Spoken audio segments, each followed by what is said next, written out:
Hello gentleman, मेरे channel पे तुम्हारा स्वागत है। हाल ही में 1 मई को रेड 2 रिलीज होने वाला है, जिसका डायरेक्टर है राजकुमार गुप्ता, जिन्होंने नो वन किल जेसिका, घन चक्कर जैसे बढ़िया मूवीज बनाए हैं और इंडियाज मोस्ट वांटेड भी। But let's don't go there. आज हम उन्हीं के डायरेक्ट किया हुआ रेड मूवी का रिकैप देखेंगे, जो 2018 में आया था, जिसका रन टाइम लगभग 2 आवर्स था और बजट 35 करोड़, लेकिन उसने वर्ल्ड वाइड ग्रॉस कलेक्शन किया था 154.19 करोड़, जिसमें से इंडिया का ग्रॉस कलेक्शन था 132.14 करोड़। प्री कोविड एरा में ये कलेक्शन काफी इंप्रेसिव था। ये वीडियो काफी मेहनत से बनाया है, तो प्लीज आखिर तक देखना और कमेंट्स में अपना फीडबैक देना। तो बिना देरी किए चलते हैं रिकैप पर। पिक्चर चालू होता है अर्थशास्त्र के पार्ट 8 चैप्टर 1 का एक कोटेशन से। कोष मूलोदंड, राज्य के लिए सेना से बड़ा है खजाना, क्योंकि धन है जन कल्याण की मुख्य आवश्यकता। कहानी शुरू होता है 9 अक्टूबर 1981 लखनऊ शहर से, जहां पे हम देखते हैं सुबह 4:30 बजे एक आदमी कहीं पे जाने के लिए तैयार हो रहा है। फिर हम देखते हैं लखनऊ के इनकम टैक्स ऑफिस को, जहां पर सुबह सुबह पुलिस और इनकम टैक्स ऑफिसर्स की लाइन लगा हुआ है। सारे इनकम टैक्स ऑफिसर्स को एक लिफाफा दिया जा रहा है और बोला जा रहा है कि जब तक समय ना आए तब तक ये लिफाफा खोलना नहीं है। फिर सुबह 5 बजे जब वो पहला वाला आदमी इनकम टैक्स के ऑफिस में पहुंचता है, तो हम देखते हैं पुलिस और इनकम टैक्स ऑफिसर्स गाड़ी में बैठ के निकल जाता है। 2 आदमी जो कि इन ऑफिसर्स के ऊपर नजर रखा था, वो इन गाड़ियों के पीछा करता है। फिर कुछ देर पीछा करने के बाद वो एसटीडी बूथ में जाके किसी को इन गाड़ियों के बारे में इन्फॉर्म करता है। इन्फॉर्म मिलते ही हम देखते हैं 2 गाड़ियों में सामान भर के कुछ लोग जल्दबाजी में कहीं निकल जाता है। फिर हम 1 महीना पीछे चलते हैं काउंटर यार्ड क्लब, जहां पे एक आदमी चप्पल पहन के आया है, इसीलिए उसे अंदर जाने की परमिशन नहीं मिल रहा है। फिर हम देखते हैं वो आदमी कोई और नहीं, इस फिल्म का हीरो अमय पट्टनायक है, प्लेड बाई अजय देवगन। जब अमय लौट जाने का सोचता है तो उस क्लब के मालिक मिस्टर बाजा जाके उसे रोकता है और उन्हीं के दुकान से एक पेयर शूज लाके अमय को देता है, जिसके पैसे अमय क्लब के अंदर जाते ही मिस्टर बजाज को पे कर देता है। और वहीं पे हमें इंट्रोड्यूस करवाया जाता है इस फिल्म के एंटागोनिस्ट ताऊजी से, प्लेड बाई सौरभ शुक्ला। फिर जब अमय रेसिडेंस को लौटता है तो हम उसकी बीवी मालिनी को देखते हैं, played by Ileana D'Cruz. Next time से मैं रेसिडेंस को घर बोलूंगा, तो आप समझ जाना किसकी बात हो रहा है। यहाँ पे अमय और मालिनी का छोटा मोटा फ्लर्टिंग दिखाया जाता है और हमें पता चलता है कि अमय का लगातार ट्रांसफर होता रहता है और इस बार वो ट्रांसफर होके लखनऊ आया है। यहाँ पे फिर गाना चालू होता है, लेकिन गाने के बीच में ही एक इन्फॉर्मेशन ड्रॉप किया जाता है, जहाँ पे हम देखते हैं मालिनी पीएससी हेडक्वार्टर और गवर्नमेंट हॉस्पिटल का रास्ता पता करती है। यह इन्फॉर्मेशन नोट कर लेना, क्योंकि आगे जाके काम आने वाला है। गाना खत्म होते ही हम देखते हैं अमय ऑफिस जाके अपना डिपार्टमेंट ज्वाइन करता है और सबके साथ इंट्रोड्यूस करता है। Sir, my self Lalan Sudhir, senior assistant income tax. ये मुक्ता यादव जी हैं, असिस्टेंट इनकम टैक्स, और ये सतीश मिश्रा हैं, ये अभी अभी बतौर इंस्पेक्टर ज्वाइन किए। जहां हमें पता चलता है कि अमय का ये 49वां ट्रांसफर है और वहीं पे senior assistant income tax officer mister Lalan Sudhir से उसकी थोड़ी मतभेद हो जाता है। फिर हम ललन सुधीर को आशीष भार्गव नाम के एक चार्टर्ड अकाउंट से मिलते हुए देखते हैं, जहां पे वो बोलता है कि रिश्वत के बदले वो एडवांस में रेट का खबर दे सकता है। फिर हम देखते हैं अमय को घर पे एक एनोनिमस कॉल आता है, जो कि टैक्स घपले का टिप देने के लिए उसको चंद्रिका देवी के मंदिर पे बुलाता है। अमय जब चंद्रिका देवी के मंदिर पर पहुंचता है तो वहाँ पे प्रसाद के अंदर उसको एक टिप मिलता है और यही होता है इस फिल्म का फर्स्ट टिप। टिप मिलते ही अमय अपने काम पर जुट जाता है और इसी काम को लेकर एक रात उसकी और उसकी बीवी की एक बहुत बढ़िया कॉन्वर्सेशन दिखाया जाता है, जो कि इस बॉन्डिंग को और भी ज़्यादा मैच्योर बनाता है। फिर अगले दिन सुबह अमय को न्यूज़पेपर के साथ मिलता है सेकंड टिप, जहाँ पे बोला जाता है हार्डिंग ब्रिज पर एक नील शर्ट वाला आदमी से बादाम खरीदने को। सारे टिप्स में से अमय जब एक एक करके पहले को जोड़ लेता है तो उसको लगता है कि ये एविडेंस भी रेट डालने लायक सॉलिड नहीं है, लेकिन तभी उसको वो एनोनिमस इन्फॉर्मर बोलता है कि फाइनल टिप उसको रेट डालने के बाद घर के अंदर से ही मिलेगा। अमय जब अपने डिसीजंस को लेके श्योर नहीं हो पाता है, तब मालिनी आके उसको हेल्प करता है। अमय लखनऊ से दिल्ली जाता है डीआई के पास इस रेड के परमिशन लेने, और कुछ देर कन्विंस करने के बाद उसे परमिशन मिल भी जाता है। दिल्ली से लखनऊ पहुंचते ही अमय सारी टीम को इकट्ठा करता है और बोलता है कल सुबह 5 बजे ऑफिस पहुंचने को। कौन सी टीम कहाँ सर्च और सीज ऑपरेशन करेगा ये अगले दिन सुबह 5 बजे नोटिस बोर्ड में देखने को मिल जाएगा। लेकिन रेड कहाँ पे पड़ेगा इसका इन्फॉर्मेशन भी किसी के पास नहीं है। ये भी कल सुबह को ही एक लिफाफे के अंदर मिलेगा, जिसको जब तक बोला नहीं जाए तब तक खोलना मना है। फिर हम देखते हैं ललन को, जो ऑफिस खाली होने के बाद सबको कॉल करके रेड का इन्फॉर्मेशन दे रहा है। फिर हम वही सीन को देखते हैं जो फिल्म के स्टार्टिंग में दिखाया गया था, लेकिन इस बार अमय और मालिनी की थोड़ी केमिस्ट्री भी दिखाया गया है। जब सारी गाड़ी इनकम टैक्स ऑफिस से निकला था तो सब लोग सोचे थे कि रेड बनारस में पड़ने वाली है, लेकिन ट्विस्ट तब आता है जब गाड़ी बनारस की तरफ ना जाके सीतागढ़ की तरफ आगे बढ़ता है। अब सबको लिफाफा खोलने के लिए बोला जाता है और सबको पता चल जाता है कि रेड व्हाइट हाउस मतलब ताऊजी के घर पे पड़ने वाली है। गेट पे नॉक करते ही गेटकीपर इतनी सुबह सुबह आने की कारण पूछता है और अमय बोलता है और तभी गेट खुल जाता है।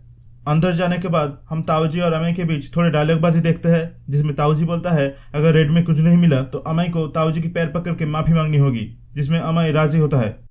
फिर ताऊजी अमय को सारे घर वालों के साथ इंट्रोड्यूस कराता है।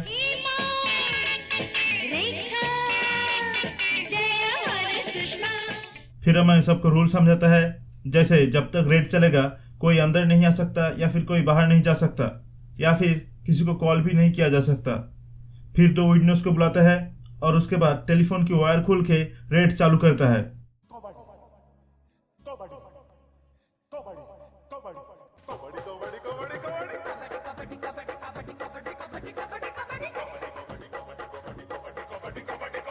रेड के वक्त सुधीर कई बार ताऊजी और उनके भाइयों के सामने माफी मांगने की कोशिश करता है, लेकिन उसकी ये चाल उसी पर उल्टा पड़ जाता है।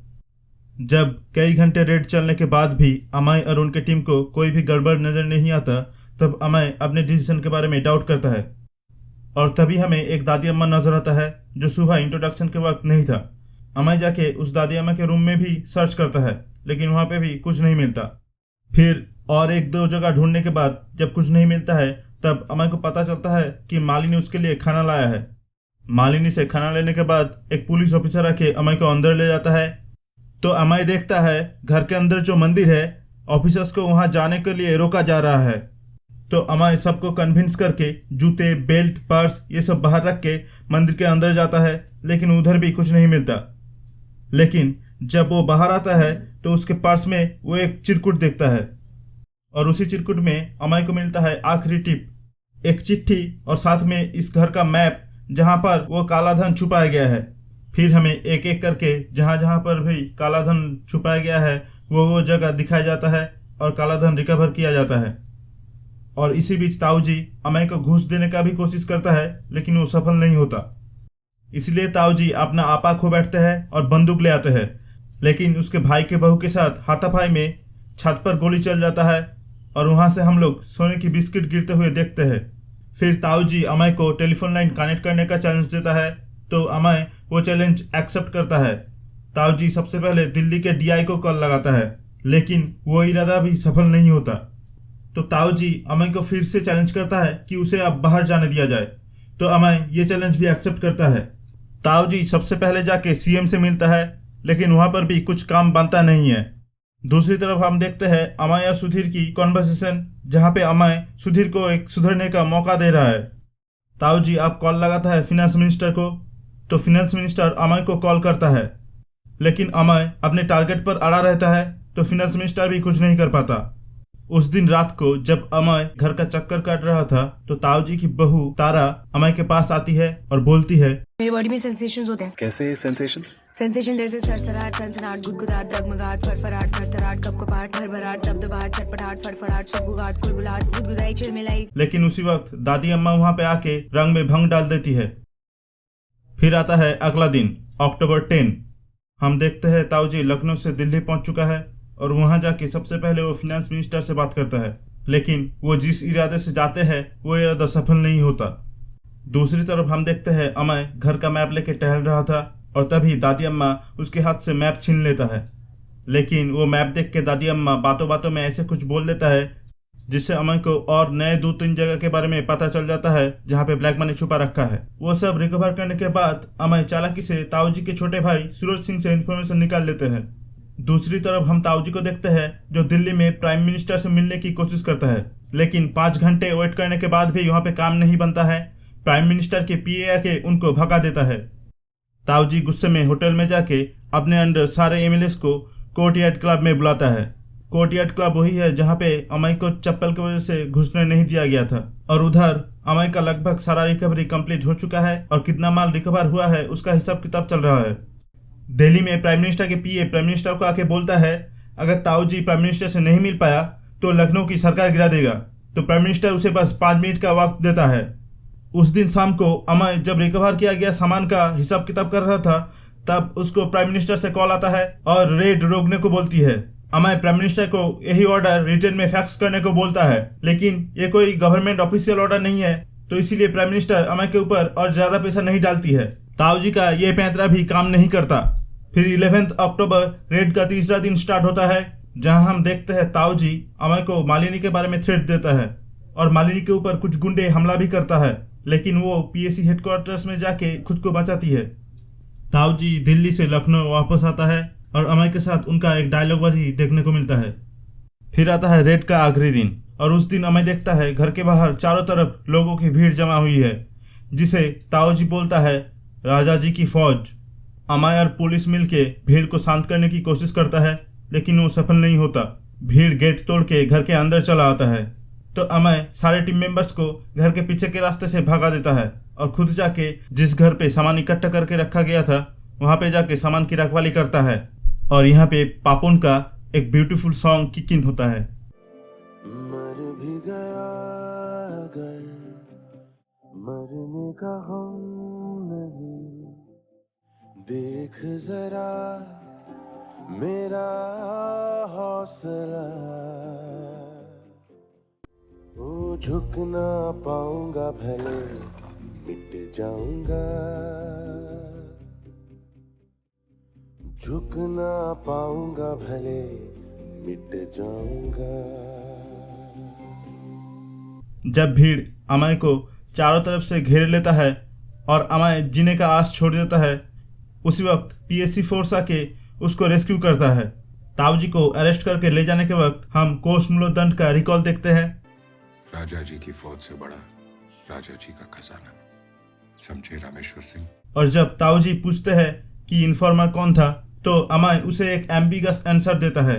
बाद में मालिनी जब सेम क्वेश्चन करती है तो अमय उसे भी कुछ नहीं बोलता। ताऊजी भी जेल में बैठ के अमय की एम्बिगस आंसर की मतलब ढूंढता रहता है, लेकिन हमें दिखा जाता है कि असली इन्फॉर्मर तारा और उसकी बॉयफ्रेंड था। वो दोनों एक दूसरे को प्यार करता था, लेकिन ताऊजी की पॉलिटिकल पावर की वजह से वो अपने बेटे के साथ ही तारा से करवा देता है। और प्रॉब्लम ये था कि उनके बेटे से होता ही नहीं है, मेरी बेटी किस काम की। और एकदम आखिर में देखते हैं अमय की किसी और जगह पर फिर से ट्रांसफर हो चुका है। ये स्टोरी इंस्पायर्ड है एक रियल इनकम टैक्स रेड पे जो 1981 में हुआ था सरदार इंदर सिंह के घर पे, जिसे बोला जाता है इंडिया का लॉन्गेस्ट रेड एवर।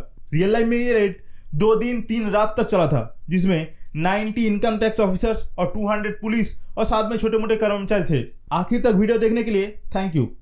वीडियो पसंद आया तो लाइक और शेयर करना, कमेंट में अपना सजेशन या फिर फीडबैक देना, चैनल को सब्सक्राइब कर लेना। मिलता है नेक्स्ट वीडियो में, तब तक के लिए keep watching, keep loving. Sensation जैसे सरसराहट सनसनाहट गुदगुदाहट डगमगाहट फरफराहट थरथराहट कपकपाहट भरभराहट दबदबाहट चटपटाहट फड़फड़ाहट सुगबुगाहट कुलबुलाहट गुदगुदाई चिलमिलाई जैसे